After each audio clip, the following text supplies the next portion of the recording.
नमस्कार दोस्तों, निःशुल्क विधिक सलाह में आपका स्वागत है। मैं हिमांशु पाठक आज आपको एक महत्वपूर्ण टॉपिक के बारे में बताने जा रहा हूं। क्या पति अपनी पत्नी से भरण पोषण का दावा कर सकता है?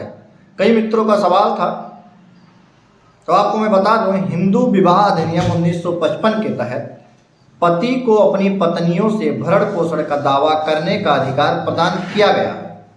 हिंदू विवाह अधिनियम की धारा 24 पेटेंट लाइफ के रख रखाव और पति को कार्रवाई के खर्च का प्रावधान प्रदान करती है।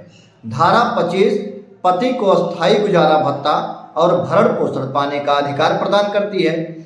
यहाँ रख रखाव शब्द में भोजन, कपड़े और अन्य आवश्यकताएं शामिल हैं, जिनकी एक व्यक्ति को अपने जीवन को बनाए रखने के लिए आवश्यकता होती है।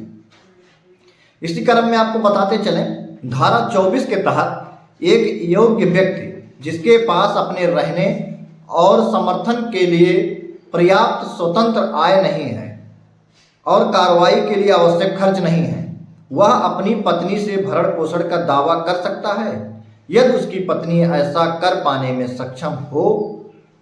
धारा 25 पति को अस्थायी गुजारा भत्ता और भरण पोषण की अनुमति देती है।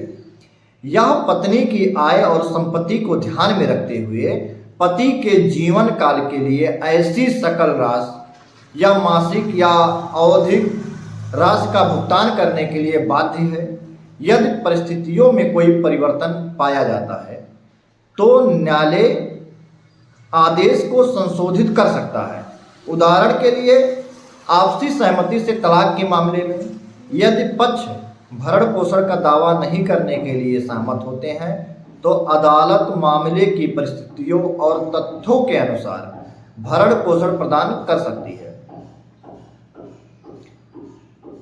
एक केस था, आपको बता दूं, निव्या बनाम शिव प्रसाद यमके 2017 के 2 KLT 803 के मामले में केरल उच्च न्यायालय ने कहा कि यदि पति को काम करने में असमर्थता के अभाव में रख रखाव प्रदान किया जाता है तो यह पति को आलस्य का बढ़ावा देगा।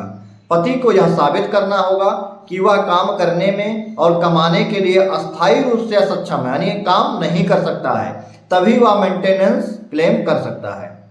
अधिनियम की धारा 25 में अदालत पति या पत्नी को जरूरतमंद मामलों में या जैसा भी मामला हो अस्थायी गुजारा भत्ता और रख रखाव की अनुमति देती है।